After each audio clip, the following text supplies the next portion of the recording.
ẹ káalẹ́ Professor Irọ́lábí ló ń kí yín òbónléjà wúdẹ̀ yánkàn bí ọgbẹ́ aláṣejù babajẹ́ ìrọ́lá tí fi ẹsẹ̀ méjèèjì ta ajá nípa gbàù lójú ọ̀tá tó ń wò mí tẹ̀gbintẹ̀gbin 89 minutes to 15:30 ló lù ní ìyànà yẹ́sí.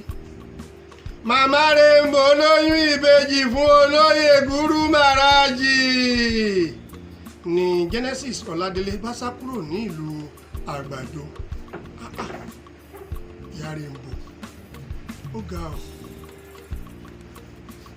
Wásílà Kódẹ́ẹ̀dì fi ìbọn gba fóònù lọ́wọ́ MC Olúọmọ ní Saheed Òṣùpá bá yan Pasuma lódì.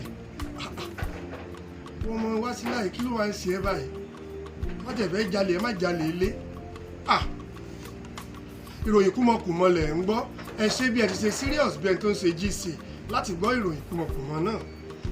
Jídé Àwòbọ́nà pé Fúnkẹ́ Akíndélé ní àjẹ́ nítorí pé Jennifer ń sun ọ̀sán tí ó ká ẹsẹ̀ sí ara ògiri.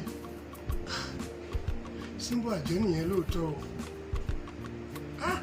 Ó tó bẹ́ẹ̀ ná ọjọ́ àbókí Fúnkẹ́ náà ti pẹ́ nínú eégún wá wọnú ẹgbẹ́ àjẹkù mi ayé yóò yí sí. Ìròyìn kúmọkùmọ lẹ̀ ń gbọ́ ẹ ṣe bí ẹ ti ṣe ń ṣe ha bí ìgbàdo àkọ́yà.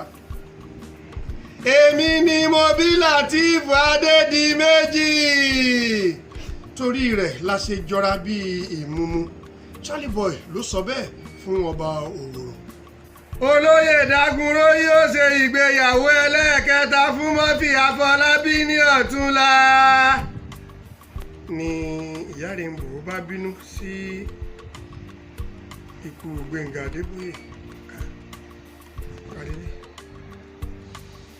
Hello sir.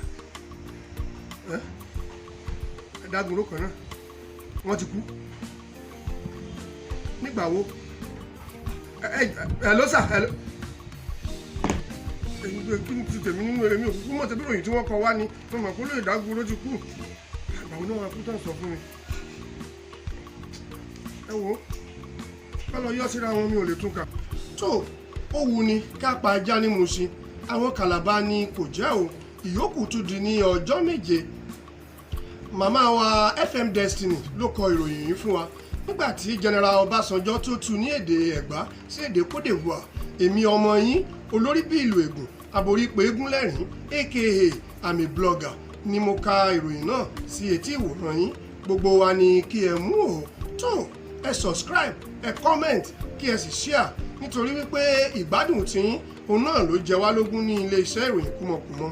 Ẹ jọ̀wọ́ ọmọ kò ní kú lọ́wọ́ yín ẹ̀yin náà kò ní bọ́ sọnù lọ́dọ̀ wa. Gbogbo ẹ̀yin ará òkèèrè ẹ ó kéré oko délé o.